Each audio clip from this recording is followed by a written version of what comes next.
안녕하세요. 김용갑의 경제부동산입니다. 구독과 좋아요 부탁드립니다. 재건축과 재개발을 제외한 서울 집값이 거래가 없는데도 가격이 스물스물 오르는 기이한 현상이 벌어지고 있습니다. 이는 누누이 말한 정부의 임대주택 사업 강요 후유증으로 매물이 잠겨있기 때문에 그렇기 때문에 임대주택 사업을 폐지하는 것이 좋다고 봅니다. 미중 화해 국면 그리고 홍콩 진정 국면으로 오늘 코스피는 10% 이상 오르며 계속 강세 국면을 이어가고 있고 달러는 1200선 언저리에서 하락 중이며 금은 하락, 은은 큰 폭으로 떨어지고 있는 중입니다. 장기적으로 회복 국면이지만 펀드멘탈이 바뀌는 것은 아니기 때문에 관망을 하되 지금처럼 달러, 금, 특히 은이 오늘처럼 크게 추락을 하면요 매수하는 것도 좋다고 판단합니다. ETF는 당분간 적극적인 투자보다는 관망하는 것이 좋겠습니다. 서울 경기도 아파트 살까 말까 유동자금과 가계부채 R과 대공포 R&D 공포죠. 지금 공급 부족 상한제 논란 그리고 여기는 R, D 금융위기. 자, 왼쪽은 집값이 상승할 것이다. 계속 이렇게 유동자금이 넘쳐 흐르죠.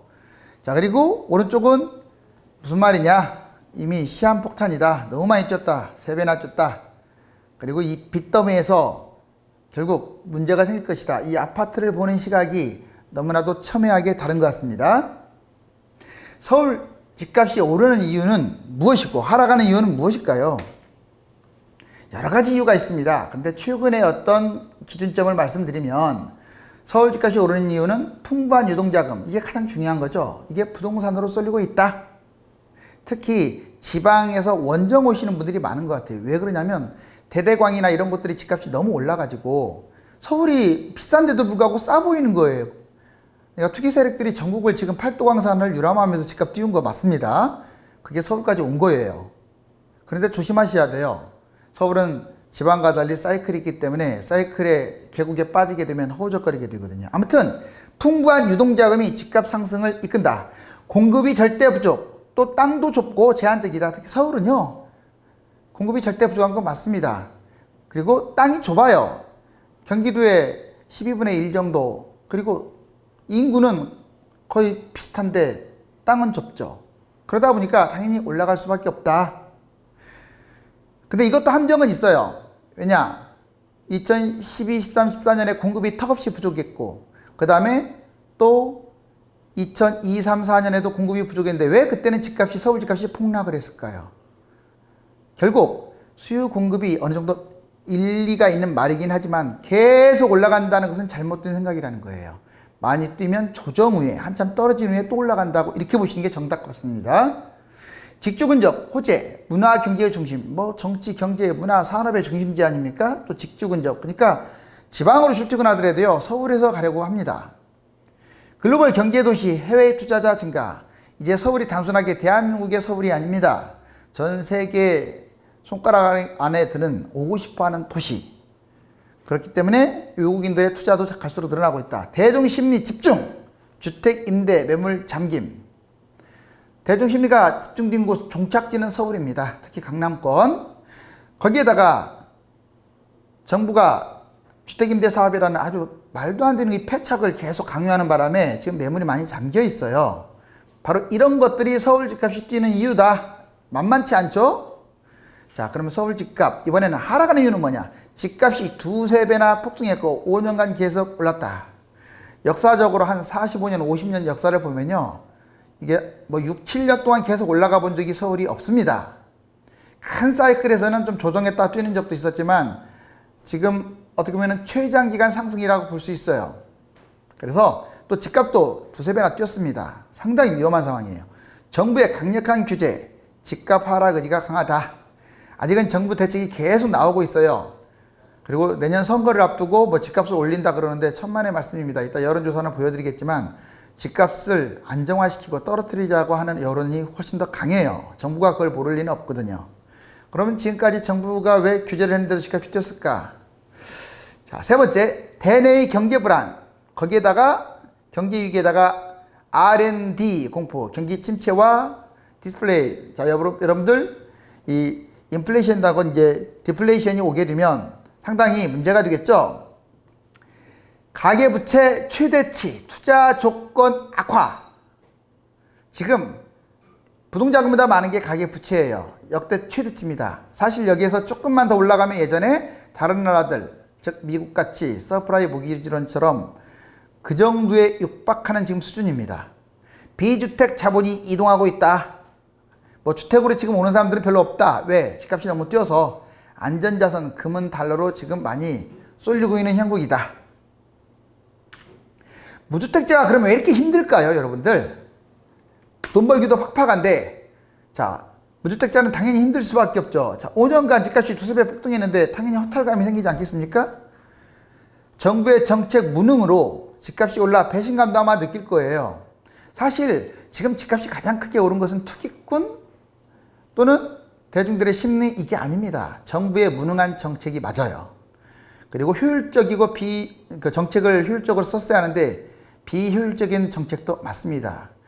그러니까 특히 부동산 쪽에서는 좀 제가 보기에는 실패했다고 보여져요. 근데 지금이라도 정신을 좀 차리면 되겠는데 좀 엇박자를 내는 것 같네요. 아무튼 집값이 너무 많이 뛰었기 때문에 오히려 상대적 박탈감은 더 큽니다.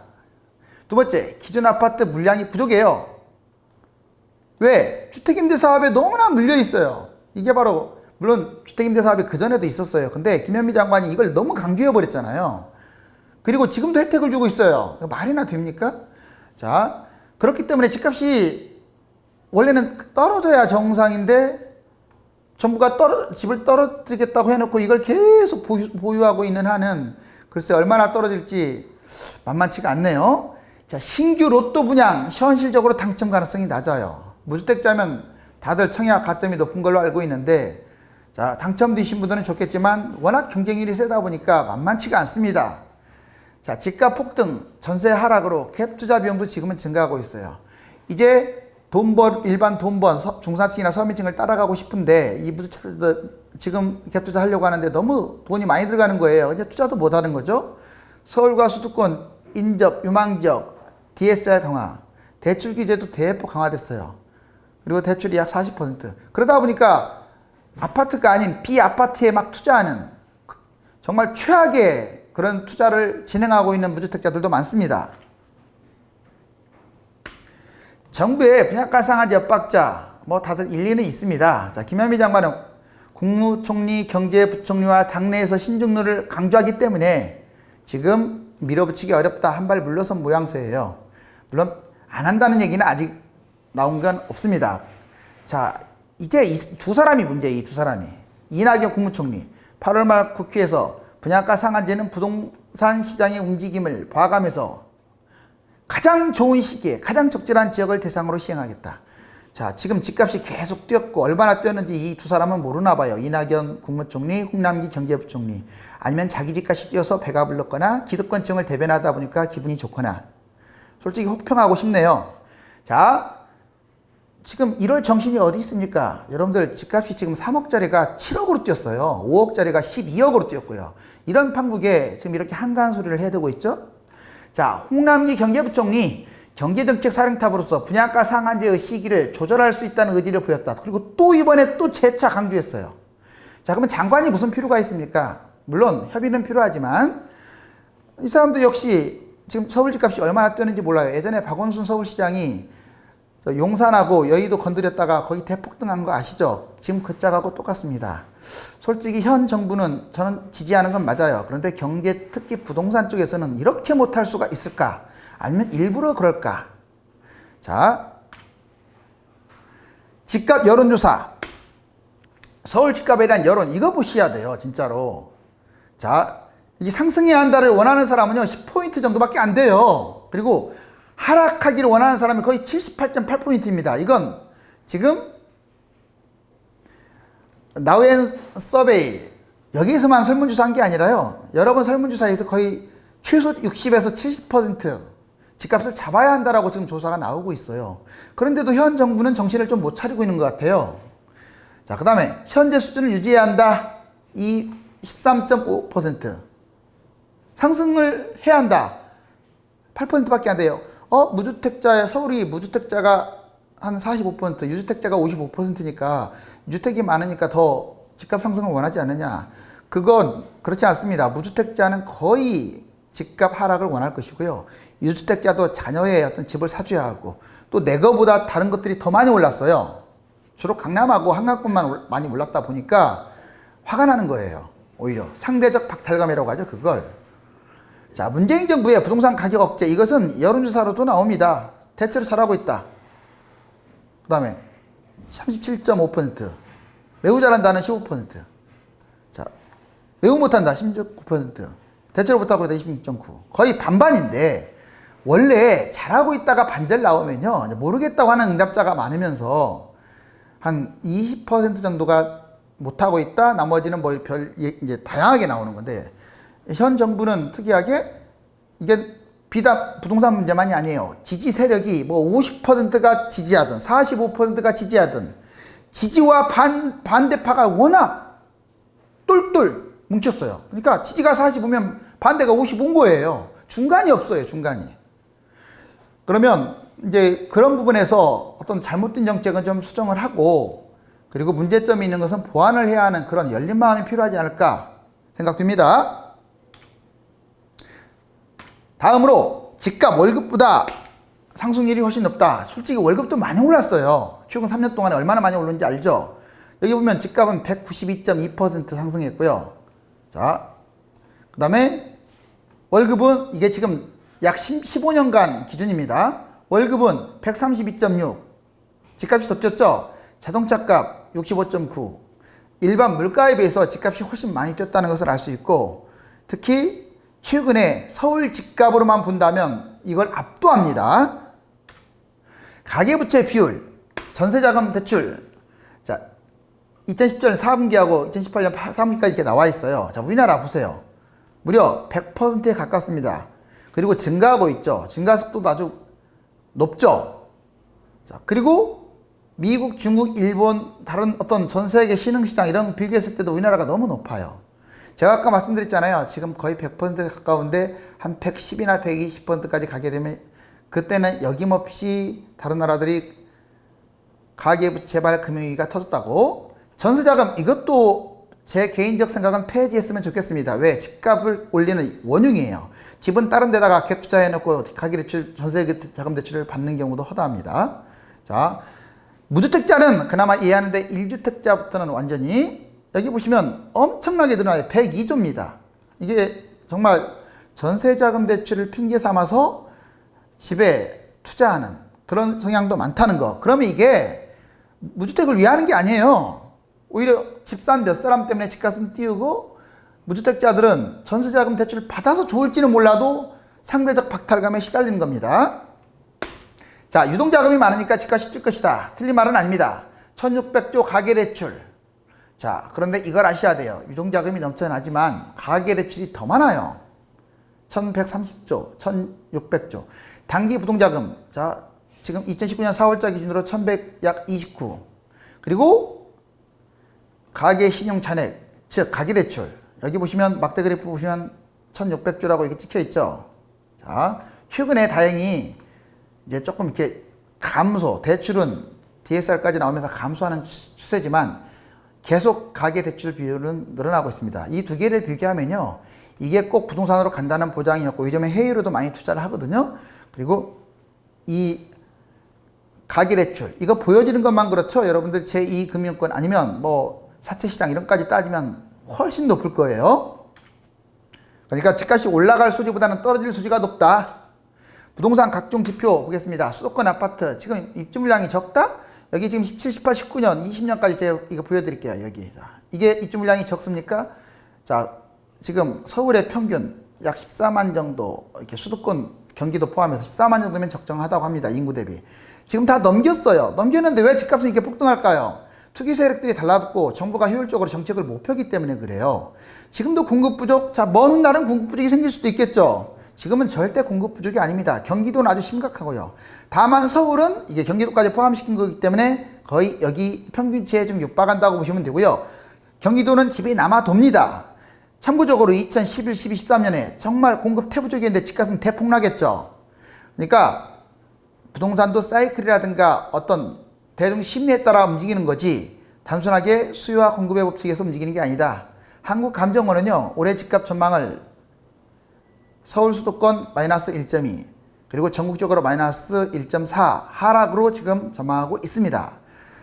올해 소비자 심리 지수는 계속 추락해요. 이게 왜냐면 집값하고도 영향이 있거든요. 그런데 올해 주택 가격 추이는 계속 올라가고 있어요. 정말 다른 지표는 다 안 좋은데 주택 지표만 좋아지고 있다. 서울시 아파트 분양가, 평당가도 지금 계속 올라가고 있습니다. 지금 건설사가 폭리를 취하고 조합원들이 그동안에 너무나 시세 차익을 많이 먹었어요. 자, 그걸 안다면 지금 경제부총리나 아니면 국무총리가 하는 발언은 제가 보기에는 건설사하고 건설사한테 어떤 약점을 보였던지 거기를 위해서 그러거나 아니면 기득권층을 대변하는 그런 것으로밖에 생각을 하지 않습니다.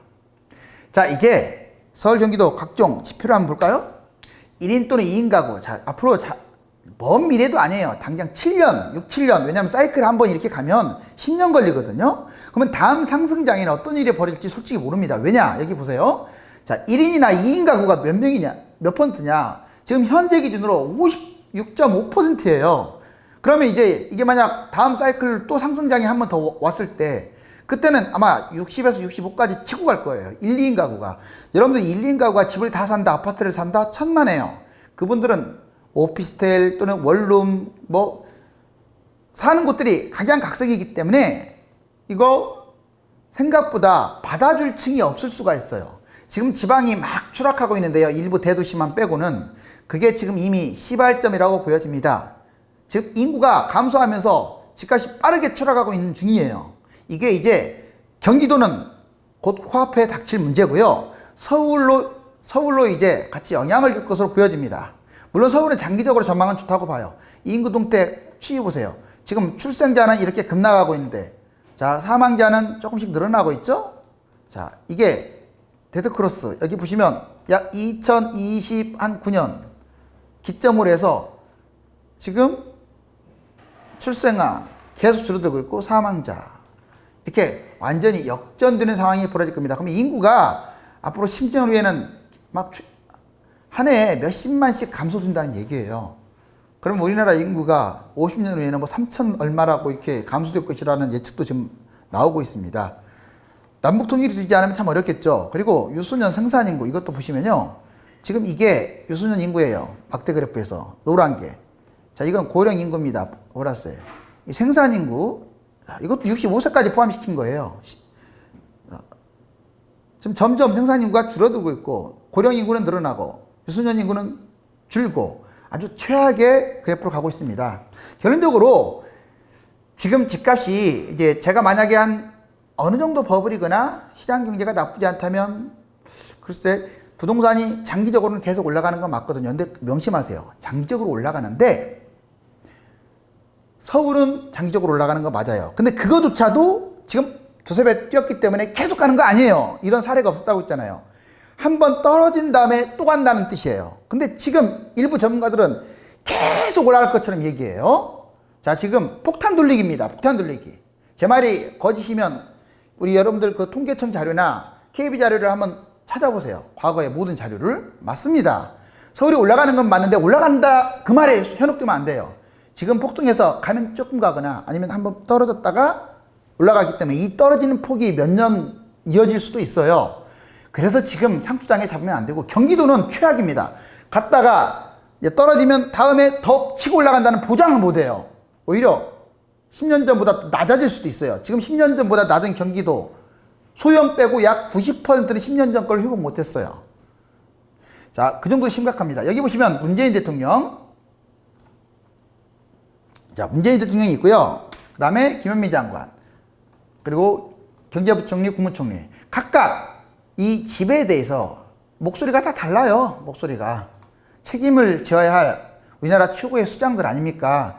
자, 우리는 당연히 국민으로서 응원을 해줘야 하고요. 여기 보면 기득권, 건설사, 투자자들 이쪽 줄다리기, 서민, 중산층, 일반인 줄다리기. 자, 당연히 중도 입장에서 정책을 펼쳐야죠. 그런데 지금 집값이 많이 뛰었으니까 누구 편을 들기보다 집값 하락에 무게중심을 두는 게 맞지 않나요? 집값이 안정되어서 국가의 기초가 튼튼해져야 합니다. 방송을 듣고 투자하는 모든 책임은 여러분들 몫이기 때문에 신중함도 필요합니다. 부동산 펀드, 금, 은, 달러 이 투자에 도움을 받고 싶은 분들은 네이버나 다음에 1000만명 부동산의 꿈카페에 가입하셔서 전화를 해가지고 유료 상담을 받고 안정적으로 투자를 하시는 게 더 좋겠습니다. 자, 다음 시간에 보다 알찬 컨텐츠로 찾아뵙겠습니다. 감사합니다.